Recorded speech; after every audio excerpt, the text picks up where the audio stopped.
Thank you, Gillian. Hi all, and welcome to the CJU panel discussion focused on mobile strategies for your affiliate programs.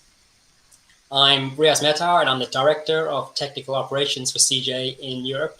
I've been at CJ for about 10 years, starting in our South African office, and then moving on to London as an account manager first, and then onto the technical operations team. So if you're wondering what that weird accent is, it's a mixed South African-Irish accent that no one seems to be able to place. It's also why you'll probably hear me say mobile and not mobile throughout this discussion.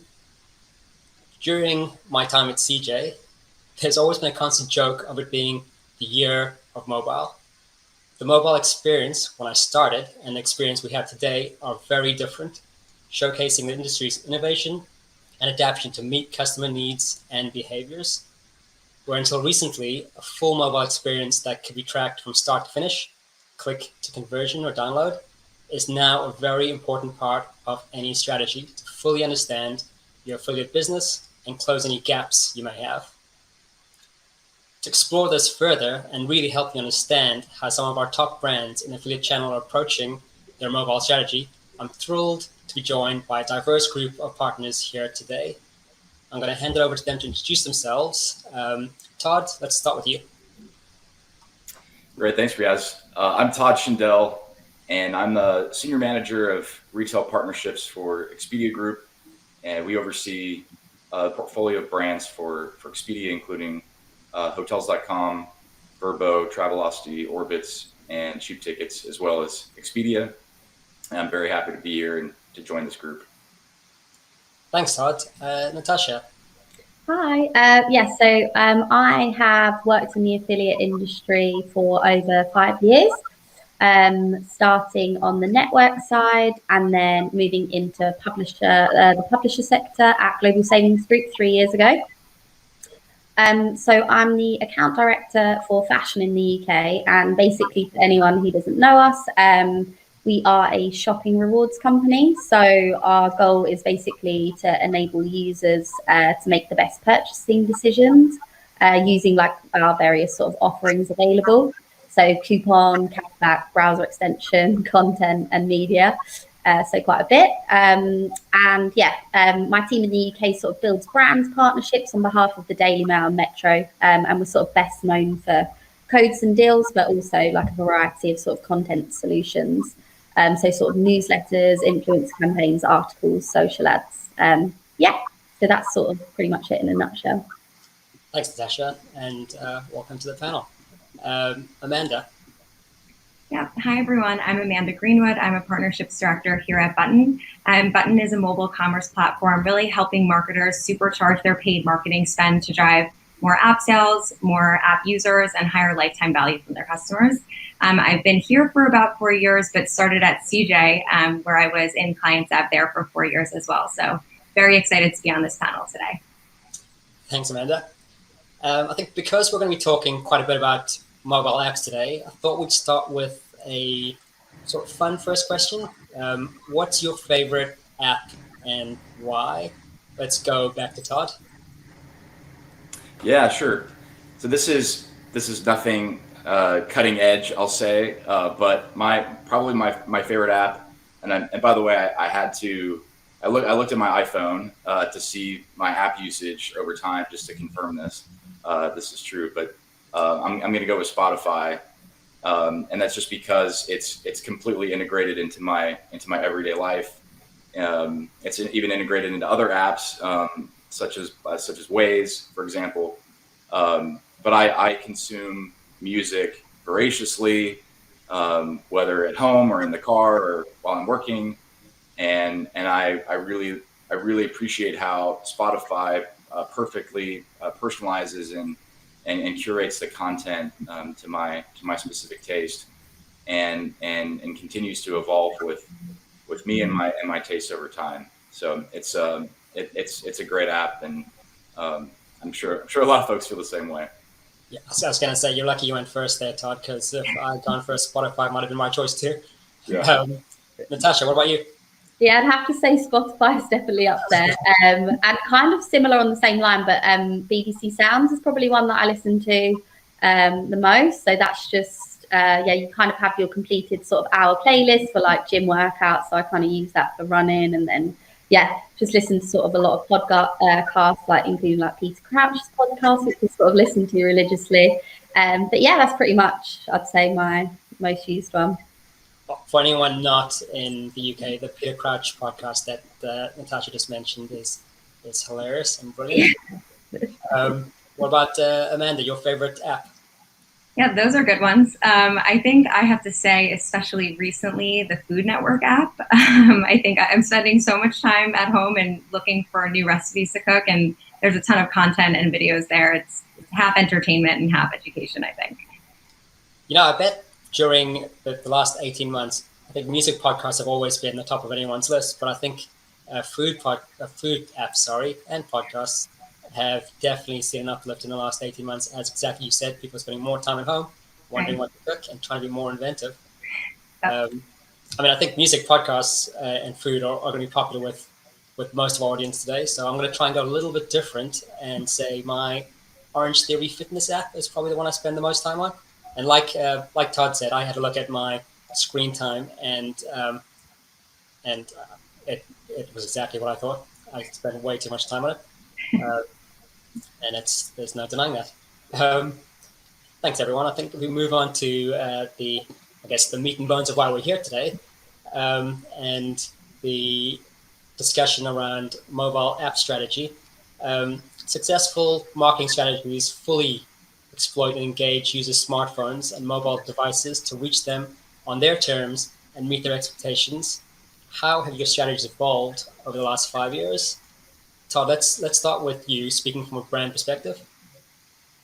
Yeah, certainly. Well, at Expedia, mobile is certainly a huge focus for us, and really it's become integrated into our daily lives as marketers. It's really important that we fully consider our ability to serve our customers' needs wherever and whenever they choose to search for and book their next trip. And I think what we know is casual browsing for travel is very common, but ultimately planning a trip can actually be very complicated.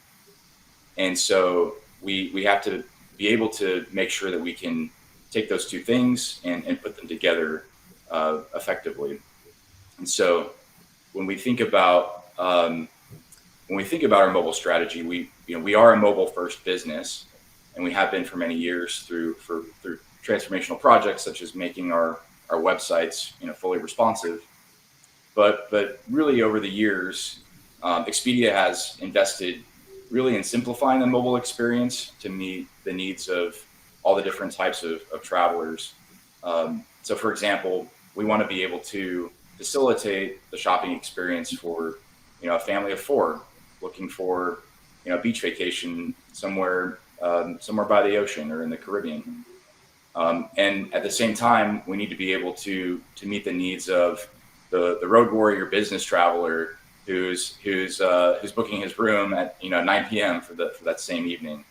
And so through lots of different needs and use cases, we have to be sure that on that tiny screen we're meeting those needs and we're doing so effectively for those customers. Yeah, it's really interesting that you mentioned Expedia being a mobile first company, because one of the myths that are out there, and I've been guilty of it in the past before seeing the data, is that considered purchases such as travel and holidays tended to not be booked on mobile devices, which is wrong, and I think is very much backed up by some of the behaviors that Natasha has seen with their customers. Natasha? Yeah. So I guess from our side, just in the past year, we've seen rapid changes. Well, I guess in e-commerce as more users are now shopping online. We've seen a huge upsurge in mobile traffic, and then obviously shopping app usage, and obviously the app, I guess, in the last year of the pandemic and stuff like that, more and more people have been shopping online. And from a GSG's perspective, I think now 75% of our users are now shopping through mobile. So obviously, because of this, we've obviously worked extremely hard to sort of make that user journey seamless. So that just includes like all of our seasonal campaigns, newsletters and articles. They're fully like optimized to sort of enhance, I guess, that customer experience. As we all know, like more and more people are using mobile phones for everything, just from like payment, I guess, to inspirational search and sort of informational decision. And yeah, I guess it's easy to understand like why sort of in-app tracking is so important. And obviously, yeah, knowing how to sell it in, etc. as well. Yeah, we've seen like from our side, like more and more brands sort of approach GSG just to sort of like utilize our sort of platform in order to sort of push app codes, sort of encourage users to download the app. And because I guess we have sort of like our large customer base of like 4 million visitors per, I think it's 4 million per month. Yeah, we can obviously like promote the brand sort of app with a discount code or target customers through like social ads and actually have that data to sort of show for it after as well. But yeah, I think, yeah, obviously, as I said, more and more users are now shopping online, more and more users are using the app. And I think from our side, we've sort of seen estimates done that like the increase in sort of total revenues can sort of show around about 7% is missing if in terms of revenue overall, which is obviously a massive amount. But yeah, that's sort of what we've done from our side in terms of research. Thanks, Natasha. I think you mentioned 4 million customers per month and 75% of users shopping through mobile, which definitely shows that the myth that I've mentioned before can't be true. Amanda, on your side, what have you seen in the last few years in terms of mobile shifts? Yeah, I think Natasha really hit the nail on the head. Of course, we've seen a huge shift in consumer behavior. Years ago, it was from store to desktop, and now more recently from desktop to mobile. And the last year, like Natasha mentioned, has really accelerated that shift with more and more people choosing to shop in app. But what I think is also really interesting is the consumer behavior shift has led to a lot of organizational structure shifts as well. 5 years ago, when we would speak to brands, they would consider mobile its own separate channel. And so there would be a mobile team, and the marketer within the affiliate space or social or display wouldn't necessarily think that mobile was their responsibility. They weren't bold on it. So it wasn't necessarily part of their strategy. And of course, those silos still exist to some extent today. But I think more and more now, marketers are realizing that mobile is not a separate entity. It's just one touch point and one environment for them to reach their consumer and to drive success within their own channel. So I do think we'll continue to see those silos start to come down. And marketers paying attention to mobile when considering strategy and optimization within their channels. Really, really good points by everyone. Thank you. I think the need to see mobile in the right context across the full digital experience and not siloed, as Amanda mentioned, is key to unlocking the true value that our brands are seeing. Moving on from there, in a perfect world where businesses would have enough time and resource to build and maintain every original mobile platform they desire. But in reality, the world we live in, with deadlines, with budget limits, with resource allocation, we have to decide where to invest that manpower to best serve the user's experience with the brand. How might a brand go about determining whether an app is necessary for any given project or if the website does the job? Natasha, I think you've done a lot of research at GSG on the use of app. How do you feel that Yeah. Yeah, I think just app tracking, like just in general, benefits all parties. And obviously, like not to mention like the huge impact that it has on all KPIs. So yeah, like users now spend 16 times as much on top mobile apps than on top mobile websites.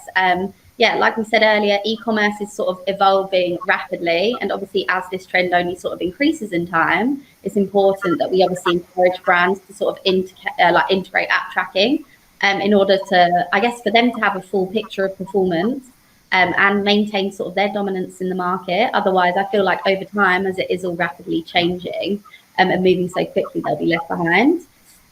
Through some of sort of like the research we done, we saw that in some cases brands are sort of showing that like tremendous year-on-year growth in traffic, which is great, but then only steady growth in sales, which obviously just indicates to us that there is a possibility that sales are being generated, but yet just not accounted for due to the limitations of tracking. Yeah, there's so many aspects sort of like and areas where brands are losing out on as well. So I think sort of like tracking transactions in app obviously will just sort of give like retailers that competitive edge, and they can also understand sort of like fully the sort of channel and evaluate like performance accurately. Obviously providing like meaningful insights as well. And yeah, just obviously not to mention as well, like any marketing department must like obviously justify their spend and ROI. Yeah, I guess with the addition of tracking, like brands can now allocate their budget with sort of more accurate sort of led decisions. Yeah, sort of with affiliates losing out in some cases, and we've seen like 45% in terms of an increase in performance once they've got the tracking. It obviously sort of indicates that budgets are likely to sort of, I guess they're sort of being allocated to incorrect channels potentially. Yeah, and then I guess like brands, they naturally have their targets, like aggressive targets that they have to overachieve each year. Yeah, and obviously, I guess in some cases, brands are struggling to hit that growth, but the ease of app tracking and stuff like that could obviously help there. Yeah, and I guess one thing that we've seen as well through like QBRs that we do with brands as well, brands that haven't adopted sort of app tracking, they're sort of seeing their market share depreciate across time. Yeah, so we've sort of seen in some cases with brands where they were sat in 5th position, like in 2019. They've sort of been gradually growing and then now sort of dominating the market. So I think those are like super important to take on board. Yeah.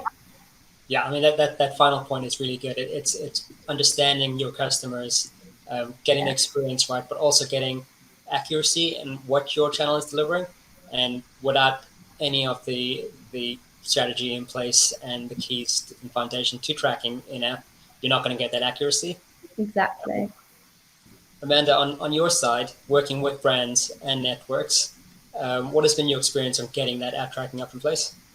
Yeah, I think that app tracking, always sounds scarier than it is, but it actually is pretty simple to get that started for brands, and especially thanks to our partnership with CJ, I think it's become even easier to do that. I think when thinking about brands, and back to your original question, I think too, Riaz, about if a brand needs an app or how much they should focus on an app. I think for most brands, it's really important. Of course, there is, and I heard this example recently where, if you're selling mattresses, you probably don't necessarily need an app, right? You're selling one mattress to your consumer once every several years. But if you're in the retail or travel or grocery space where you expect to see frequent conversions happen, then you definitely want an app to reach your most loyal and engaged customers. And like Natasha mentioned, I think what we see with apps is that people do prefer to shop there. So you want to give your customer the option to shop there. It doesn't mean forcing them into app. It definitely doesn't mean that, you need to make sure they get to your app over any other channel or checkout type. But you want to give them the option to shop how they want to shop. Yeah, exactly. And I think you've all answered the key question. The key words, I think, in the question was, does the website do the job? And when you're putting customers at the center of your strategy, does the job isn't good enough, and you need to be reaching them where they are and where they choose to shop. From an affiliate program standpoint, so if we move from the general app tracking and app engagement and customer experience to the affiliate channel, what success are you seeing specifically with respect to customer engagement in mobile apps? Natasha, let's start with you again on this one. Yeah, I think obviously, I guess when we look at it from the point of view from a brand's perspective and how it's sort of like benefiting them, it's obviously there's so many positives. Yeah, and from all the case studies that we've done as well, we've just seen amazing growth in KPIs, and I guess that's all brands that's their aim at the end of the day. So yeah, it can obviously boost like affiliate performance. We've seen massively that through the activation of in-app tracking, that like large brands are now reporting like 45% of their revenue through app, which is just crazy, and kind of leads us to believe like that the affiliate channel could potentially be like half the size of what it actually is, which is also exciting at the same time, I guess, because once obviously this will obviously it's taken a while to get to this point, but obviously we are seeing that growth, and more brands sort of adopting the app tracking, so it's only going to grow from here, which is great. I think through like case studies and stuff, we've seen that app shoppers like spend a lot more money through the app, which is good. So the AOV is like 1.5% higher in app sort of compared to like mobile web. We're sort of seeing like with some case studies around 18 to 25% growth. In like sort of AOV, and then even like conversion rates sort of peaked massively as well. We've seen with some case studies like 27% growth in conversion rate. And a KPI that I kind of always get asked about is how we can improve sort of our new customer rate. This has grown considerably through app tracking. So sort of just a few points there, I guess, obviously that's been sort of positive from one aspect. I guess like the key thing from it is that once the advertisers obviously got it integrated, they're sort of reaping the benefits immediately, and obviously just not having to necessarily do a lot, but just watch their program grow. So that's sort of it from my perspective. I mean, I think you said that they're reaping the benefits almost instantly, and I think that's going to convince anyone. But backed up by the way, loving the stats that you're providing. Stats and facts are always going to help someone make the right decision. Todd, from a hotels and Expedia standpoint, what are you seeing in the affiliate channel? Yeah, we continue to see much higher conversion rates and greater lifetime value when Expedia Group customers engage with our apps. We know it's also important for our publisher partners to understand and to optimize their own mobile user experience, because of the end-to-end experience is so crucial to capturing the conversion. And we see the most success with those publishers who know their users and work with us directly to provide the right shopping experience at the right time. Yeah, couldn't say it better than that. The right shopping experience at the right time with the right partners. Amanda, on your side, on Button's side, do you have anything to add to what Natasha and Todd have mentioned there? Yeah, definitely. I think they both touched on it. But like they mentioned, it's all about the user experience. It's something we keep at the forefront of what we're doing at Button as well. And what we've seen is that users do prefer to shop in app, right? There's higher AOV, higher conversion rate, higher repeat purchase rate as well. And this is across verticals. We often see conversion rate is 2 to 3 times higher in app than it is on mobile web, which really just speaks to not only the power of the app, but again, the preference of your consumer and how they choose to shop and engage with your brands. So if you consider, a lot of brands don't have app tracking or app strategies in place in affiliate today, and then you think about that 2 to 3x higher conversion, it can lead to a significant impact to the program. And so there's a lot of more, success to be had by implementing an app strategy into the affiliate space as well. Yeah, and I think the successes are always celebrated as part of the strategy. But looking back at some of the critical stages of any evolving mobile strategy, what challenges have you had putting your strategy into place, and how did you overcome them? Todd, on a Expedia Group view. Yeah, Riaz, I've worked in the affiliate space for the last 7 years, and the biggest challenge through that time has always been the ability for app-to-app tracking and attribution, and that largely has been technology driven, which has really limited our ability to invest in our publishers' like mobile marketing capabilities. And it's difficult to grow something that isn't being properly nurtured, I think, as we all know. And we've worked really closely with mobile partners such as Button and Branch to really help us solve this, to ensure that our partners are properly compensated for helping to drive conversions in both mobile web and in app. Yeah, that makes complete sense, and I think you've seen the that sort of plan with those challenges pay off with the successes you've had with that proper strategy in place. Natasha, on the publisher side, what sort of challenges have you faced? Yeah, there's been like a few challenges across the way. I guess just sort of like looking at the bigger picture, I guess it's kind of been hard. Like, so brands tend to sometimes want that instant win, which I completely understand. But the likes of in the process of app tracking can seem to take like a long time to implement. So I guess it would always maybe be a conversation that we touched upon rather than sort of explored deeper. It's not necessarily the fact that brands aren't sort of interested in implementing app tracking. It's just sometimes that I guess it's just explaining and educating the benefits and the importance of it. So we might have some brands that would push back and say app sort of sits in another sort of department. And then the topic doesn't necessarily get discussed for like another sort of 6 months. So I think sort of education's sort of been key. And yeah, like discussions like this, the more we talk about the topic, the easier it is to understand like the importance of it, and hopefully push others to sort of implement it.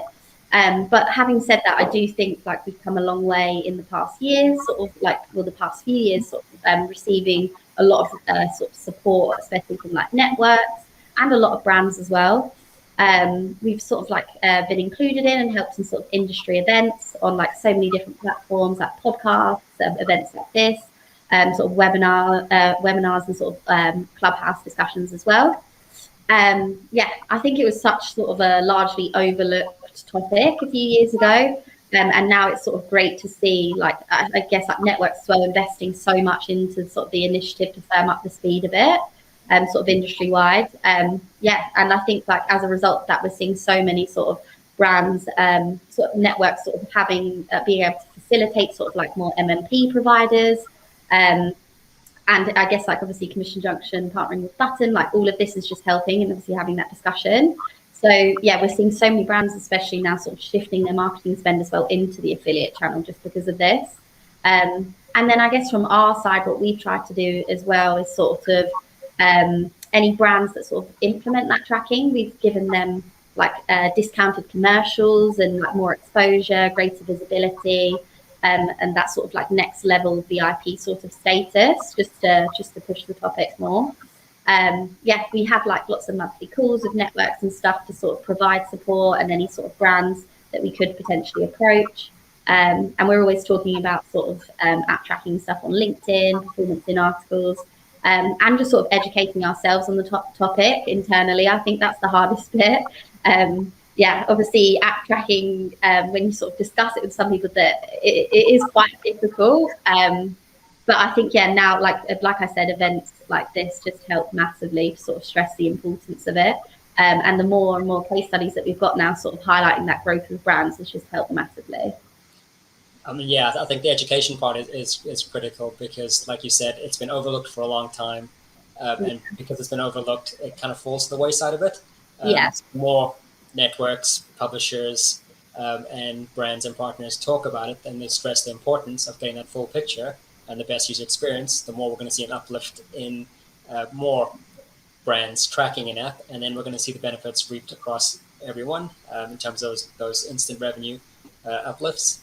Amanda, as a partner who has sort of stepped in to fill a gap that we're seeing to help partners track better, and an expert in that region, you still must have faced some challenges in getting yourself through the door. Definitely. Definitely.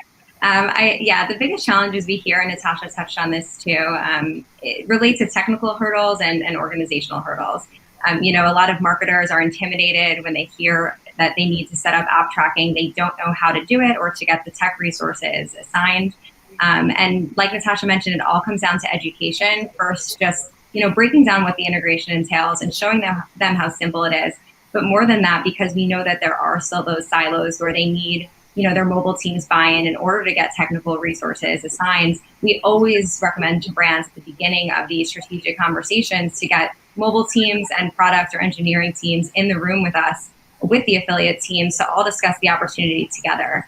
Oftentimes we see, we get a marketer's buy-in, they see the importance of it, but there's sort of some hesitancy still on the mobile and tech side of things. But as soon as they're in the room and they see the forecast of how many installs and app sales that the affiliate channel can drive just by implementing this technology, all of a sudden it becomes a collective priority to get it, prioritized on their ends as well.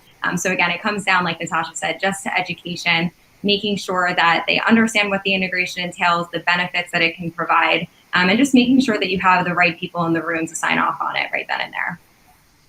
Yeah, and I think the right people in the room is a really good point on getting any changes implemented. And one of the major benefits for CJ clients is CJ's strategic partnership with Button, which expands mobile web and in-app tracking. Can you give us a bit more context around that partnership? Absolutely, yeah. So we've been partnered formally, at least, with CJ for about a year now. It's been a great partnership. Really, at a high level, what the partnership is meant to do is to simplify an app integration for our brands and make it easier for CJ brands to incorporate app into their affiliate strategies. So CJ, of course, remains the source of truth for all commissioning and partnerships and reporting, et cetera. And Button acts as a technology layer really behind the scenes, but sitting on top of their rails to help take users through the most seamless path to purchase on mobile. And again, that's not forcing users to app necessarily, but it's helping take them there if their preferences show that they like to shop there, if they have the app downloaded, taking them through an install flow if we think it will provide a good experience for them, or in some cases, just routing to web. And of course, along the way, our technology is there to track installs and app sales that take place and pipe that back into CJ.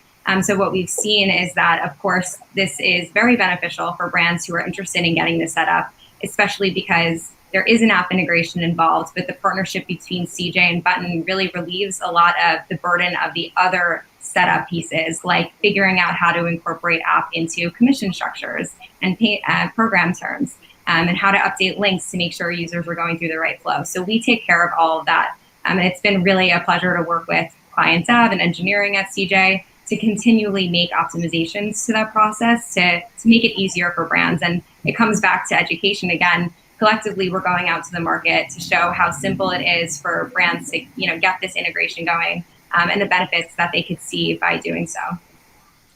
You can definitely see, Amanda, with some of the terminology you used there, your experience working with networks.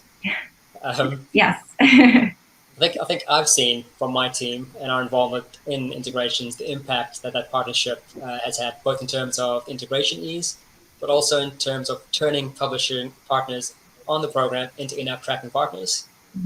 I think, Todd, as one of the first brands to partner with CJ and Button, how has app tracking partners such as Button and networks like CJ played a part in driving your mobile plans? Yeah, Button Reach with CJ is really the culmination of several years of conversations and brainstorming with lots of stakeholders, including Button and CJ and a lot of our big mobile publishers.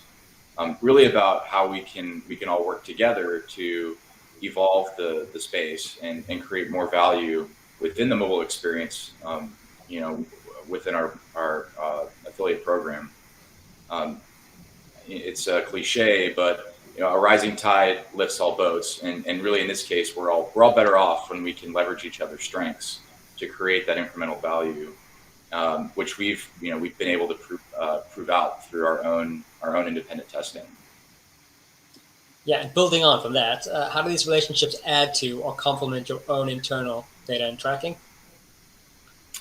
As solutions like Reach have come to fruition, we've seen a lot more interest in these capabilities internally within Expedia, and actually we're looking at ways we can leverage this technology in other parts of our business, which is really exciting for us as being the innovators, if you will, in the space.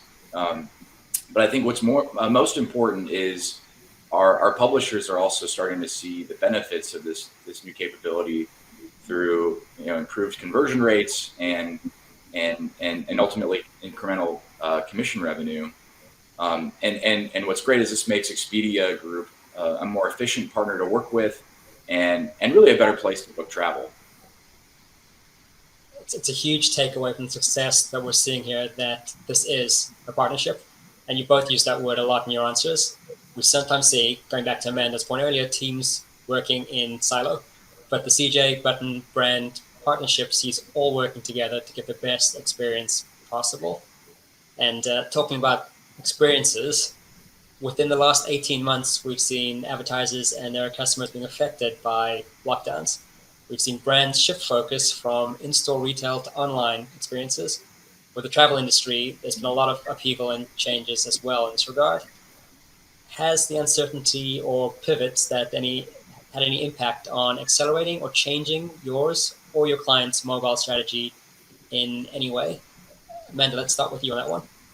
Yeah, definitely. We have heard from a lot of our current and prospective partners that, with the in-store foot traffic sort of slowing, digital performance is becoming increasingly important. And so marketers right now are constantly looking for new ways to optimize all of their paid channels and to scale, the revenue they're seeing right now from the partnerships in the affiliate space. And I think more than that, it's also made engineers in other areas of organizations look at the functionality of their websites and of their apps and the design. And again, realizing that it's really important to provide consumers with the best experience they can to ultimately encourage that purchase behavior down the line. So it's been encouraging, I think, to see with the shifts in consumer behavior that marketers and brands are recognizing again the importance that mobile can play in their overall goals and success that they're seeing across their paid channels. Yeah, I agree. It's definitely been encouraging to see, and we've seen a acceleration on a lot of our partners moving towards making sure they are fully tracked. On hotels and Expedia, Todd, what do you think of the pivot anyone has made in the last 18 months, or have you kept things going as is? Well, the last 18 months has been very interesting in the travel industry for sure. But we're 100% an online business already. But of course the pandemic certainly forced us to focus a little bit more on the user experience for those customers booking when they need to travel for one reason or another. I think we've all spent a lot of time on our phones on the couch over the last several months. So what we've worked really closely, for example, with the content vertical to help potential travelers understand what to look for when booking a trip, how to navigate for refundable options, look for signs around destinations requiring masks or testing, those kinds of things, and that's really been our focus for supporting those customers in the travel space over the last 18 months. I think we at CJ have definitely seen your customer first approach that you've constantly put out to your affiliates and their customers over the last 18 months, and it's been a really good experience to work with you throughout that. I think, Natasha, because you are on the publisher side and you're looking at the width and breadth of all verticals, you must have seen some pivots or some acceleration or some advertisers saying, we don't have the resource right now. What's been your experience in the last 18 months? Yeah, I think, like I said earlier, we've just seen like rapid growth, which is amazing, and so much change. Like I was saying earlier, 75% of our users are now like shopping sort of through mobile as well. So we've had to shift as well to ensure that mobile sort of journey is seamless. Like I mentioned, sort of updating a lot of our campaigns to ensure that user and sort of customer journey is a lot better. And just for example, I think as we were sort of touching upon with the customer experience, we've sort of developed like more of that content approach with some of the articles that we've recently sort of launched as well, just to be at every sort of touch point. Just so we now sort of like list products through our sort of best buys articles that we've recently launched. Just so obviously users can look at the sort of the brands, what they're offering, and then I guess sort of purchase from there. But yeah, we've seen exceptional growth, and it's been an exciting and crazy year. It definitely has been exciting and crazy. There's a common theme, I think, throughout the discussion today, giving customers the best experience and how we all play a part in that. While I've mentioned CJ, our brands, and Button, publishers are also included in that partnership, delivering traffic to our brands on all devices. So it's great to hear your views on that over the last 18 months and going forward, Natasha. Thank you very much for that. Yeah. I'm sure we could go on discussing the importance of a good mobile strategy and the impact it has on our brands and publishers for a lot longer, but all good things must come to an end, and we're at the time.